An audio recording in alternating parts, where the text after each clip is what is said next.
Estamos de volta com o terceiro bloco do Roda de Entrevistas de hoje, que recebe o promotor de justiça, Fernando Kreves. No bloco anterior, o Clóvis Reis estava com uma pergunta. Clóvis, você. O senhor esteve recentemente com o ministro Sérgio Moro e, obviamente, o senhor deve ter falado sobre o pacote anticrime, né, que ele apresentou ao Congresso. É também um pacote criticado, né, inclusive pelos advogados, pelas associações que congregam os advogados criminalistas. Já é um mérito do pacote. O pacote está no rumo certo. Se advogado critica, a associação de advogados, não, então é bom mesmo. E a crítica maior... É bom mesmo. É bom. Agora estou absolutamente convencido. Mas a crítica... advogado é para defender a crítica maior é quanto ao excludente de licitude, né? Altera o artigo 23 do Código Penal e flexibiliza o chamado excesso doloso, né? Porque aí fica a critério, né? Fica muito subjetivo dizer, houve excesso, se o juiz pode suspender a pena se esse excesso decorrer de excusável medo. O que é isso? Como que vai medir esse medo? Eu concordo integralmente. Eu fui promotor do júri durante 10 anos e meio. Eu estudei na faculdade excesso doloso culposo e cheguei à conclusão na vida prática, concreta, não dá para explicar aqui na TV em poucos segundos, que não existe, na prática, excesso culposo ou doloso quando você tem uma excludente de licitude. Se a pessoa agiu em legítima defesa, você partiu para cima de mim, né, e eu te esfaqueei 18 vezes. Há excesso doloso ou quiçá culposo. Não existe. Se você me agrediu e eu me defendi para fazer a minha vida sobreviver em relação à sua, não há excesso. Júri nenhum do mundo condena. Eu já fiz experiência própria. Eu reconheci a legítima defesa, pedi o excesso, perdi, cheguei à conclusão que os já estão cobertos de razão e nós estamos errados. E que os operadores do direito vivem num mundo à parte, que é o mundo de Marte, Vênus, eu não sei exatamente qual é o planeta, mas não é o planeta da realidade nem o da justiça cotidiana. Você não acha que isso abre precedentes? Não abre precedente nenhum. O que abre precedente é o atual sistema que permite a condenação injusta. Promotor? Condenação injusta de quem? Dos policiais, especialmente. Mas se o policial comete um excesso? O policial comete excesso também. Claro, mas o excesso tem que ser considerado. A lei não é feita só para o policial. Ela não é feita só para o policial. É para as pessoas de povo comum. Mas quem mais sofre com excesso são, na prática, são os policiais, especialmente policiais militares. Então, por que ele não colocou já diretamente dizendo, isso serve para a policial? Mas o cidadão comum também pode praticar. Eu posso praticar uma legítima defesa com excesso doloso. Daí o que acontece? Você é condenado pelo crime de homicídio doloso apesar da legítima defesa. Isso está errado. E na prática não gera justiça, gera injustiça. E outra grande crítica é que isso aqui vai aumentar a punição. O encarceramento, né? A grande crítica essa turma que está preocupada com o encarceramento devia pegar o preso e levar para casa, já que eles gostam tanto deles. Porque a população não gosta de preso, não gosta de bandido, não gosta de corrupto também, né? Então, o que acontece? Eu falei isso aqui. O Chile tem 130 mil presos no país de 17 milhões de habitantes. O Brasil tem 200 milhões de habitantes e tem 500 mil presos. Ou seja, se o Chile tivesse a mesma população do Brasil, ele teria mais de 1.300.000 presos. Lá no Chile, ninguém está reclamando dos encarcerados. E lá no Chile não tem um AB também. Talvez isso explique por que tem tanto encarcerado. Pelo menos quem é contra esse ponto de vista que o senhor defende, que os nossos presos geralmente são pobres, negros, etc. Isso não é verdade? Não, isso é verdade. Então, o sistema está errado. E tem que haver ressocialização. Os gestores políticos roubaram demais os estados, os municípios e a União e não sobrou dinheiro para ressocialização. No Chile, onde o nível de corrupção é muito menor, é um dos países menos corruptos da América do Sul junto com o Uruguai, lá eles fazem ressocialização. E lá, dos presos que vão para a escola ou para a fábrica ou para as duas, apenas 2,5% a 5% voltam a praticar delitos. Esses são os presos ressocializáveis. O Chile tem prisão perpétua, não revisável. Quem defender isso no Brasil vai ser queimado na fogueira, até porque é inconstitucional, certo? Mas o Chile até 2000, modelo do atual presidente, imagino que também dos seus eleitores, por via de consequência, o Chile tinha pena de morte até 2000. Os Estados Unidos têm pena de morte em vários estados americanos, porque há presos que são irrecuperáveis. Eu pergunto, um Paulo Maluf tem que ser reeducado? O Sérgio Cabral vai ser ressocializado? Doutor, o senhor fez algumas críticas a algumas pessoas grandes. Eu vou citar um deles, o ministro Gilmar Mendes, o processou. Sim. O processo estava em segredo de justiça, mas parece que Nós se levantou. pedimos o levantamento. Como é que e foi está levantado. esse processo? Ele entrou com uma representação no CNMP, no Conselho Nacional do Ministério Público, com PAD, né? E ele está em fase de conclusão após praticamente um ano, e eu devo ser julgado agora no mês de junho, provavelmente.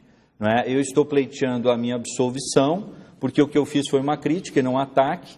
Inclusive, foi na Rádio Brasil Central, aqui desta Agência Brasil Central, não é? Na época em que era presidente do complexo o irmão de um réu nosso, que está com os bens bloqueados e que era o cabeça da propaganda, tanto a legal quanto a outra, né, do ex-governador Marconi Perillo. Não é? E ele divulgou que eu teria chamado o ministro de o maior laxante do país. Depois eu fui ver, na própria acusação, eles transcreveram. Né? E eu vi que, na verdade, o que eu disse é assim, que ele é considerado o maior laxante do país. O que é muito diferente, sobretudo para o Clóvis, que gosta de português, de afirmar. E aí, porque doutor, você fala de um fato referido. Então, a defesa me parece muito simples. Promotor, eu queria saber do senhor... E você foi ouvido Deixa o Divino. Fui interrogado ontem. Vamos lá, que nós temos muitas perguntas de telespectadores. Divino, você. Promotor, o senhor disse há poucos instantes que no Brasil se prende pouco. Sim.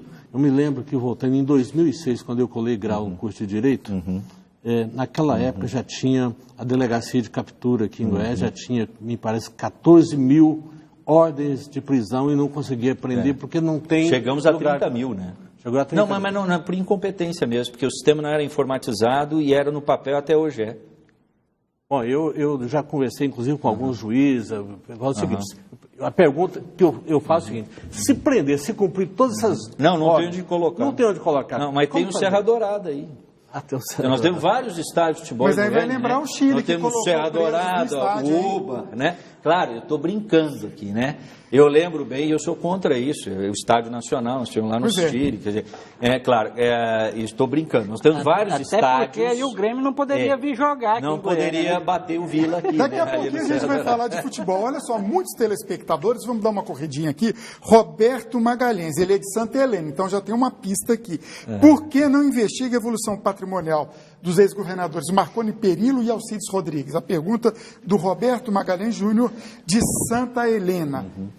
A do ex-governador, eu tenho a impressão que a Polícia Federal, do ex-governador Marconi Perillo, está sendo investigado pela Polícia Federal, pelo Ministério Público Federal. É possível que esteja também sendo investigado em outras unidades estaduais também.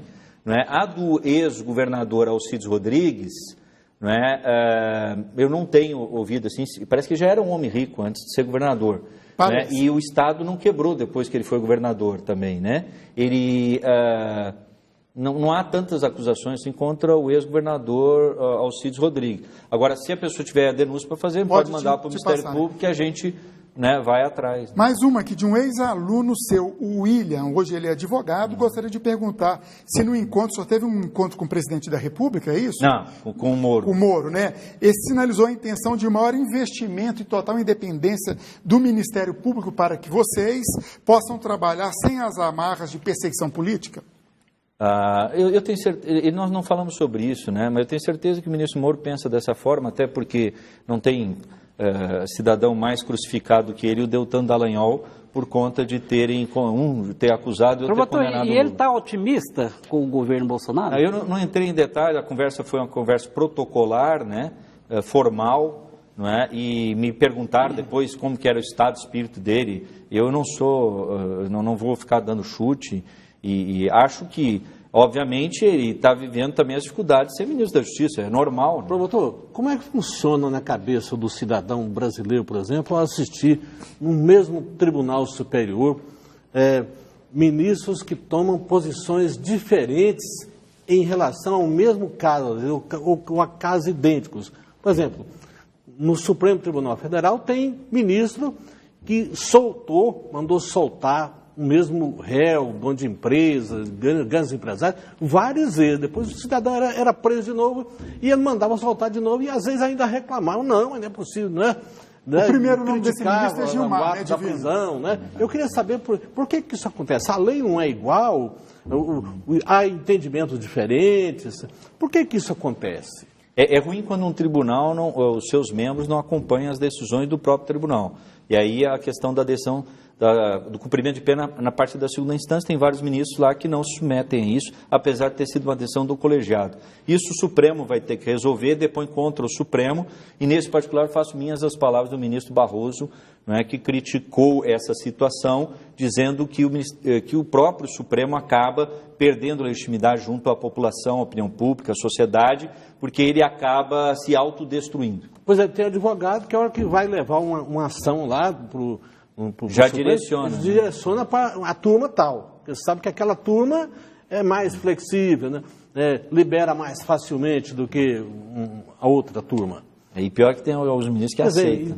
E sai em nome do Supremo, né? O Supremo não tinha que ser uno nas decisões? Sim, deveria respeitar suas próprias decisões, né? E o Ministério Público também poderia ser mais atuante nesse particular.